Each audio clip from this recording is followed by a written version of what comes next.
உறவு செல்வ குழந்தைகளுக்கு வணக்கம். இந்த வீடியோவில் நம்ம என்ன கதை பற்றி பார்க்க போகிறோன்னா, உருவு கண்டு எல்லாமே வேண்டும். ஒரு காட்டில் சிங்கம் ஒன்று வசித்து வந்தது. அது தனது பலத்தாலும் தோற்றத்தாலும் கர்ஜனையாலும் காட்டில் வசித்து அனைத்து மிருகங்களையும் பயம்புறுத்தி வந்தது. பயம் காரணமாய் அனைத்து மிருகங்களும் சிங்கத்திற்கு கிட்டச் செல்வதில்லை. சிங்கத்தை கண்டால் பயந்து ஓடுகின்றன. ஆனால் ஒன்று பயமின்றி சிங்கத்தின் மீது வந்து அமர்ந்தது.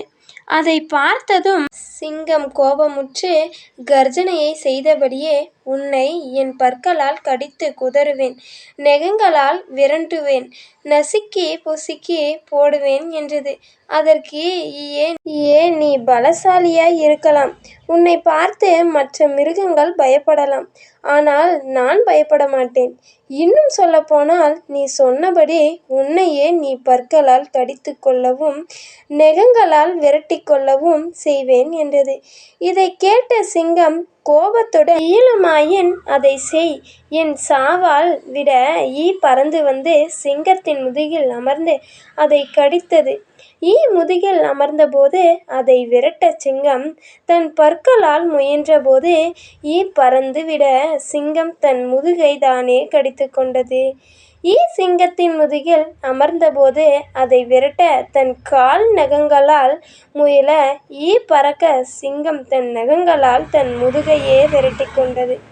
இவ்வாறு பல தடவை சிங்கத்தை நன்கு இம்சை செய்துவிட்டு பறந்தது. சிங்கத்தினால் பிடிக்கவோ நசுக்கவோ முடியவில்லை. அதனால் சிங்கம்தான் இயலாமையை எண்ணி வெட்கப்பட்டது. அதன் பின்புதான் சிங்கத்திற்கு புரிந்தது, தான் உடலளவில் வீரமாய் இருந்தாலும் ஒரு சிறிதளவு தன்னை இம்சைப்படுத்திவிட்டதே என்று. உருவத்தை கண்டு யாரையும் எடை போடக்கூடாது. இதுதான் வள்ளுவரும் உருவு கண்டு எல்லாமை வேண்டும், உருள் பெறுதற்கு அச்சாணி அன்னார் உடைத்து என்றார். பொருள்: உருவத்தால் சிறிதாக இருந்தாலும் அதை கேலி செய்து அலட்சியப்படுத்தக்கூடாது. பெரியதோர் ஓட காரணமாய் இருப்பது சிறிய அதன் அச்சாணியே.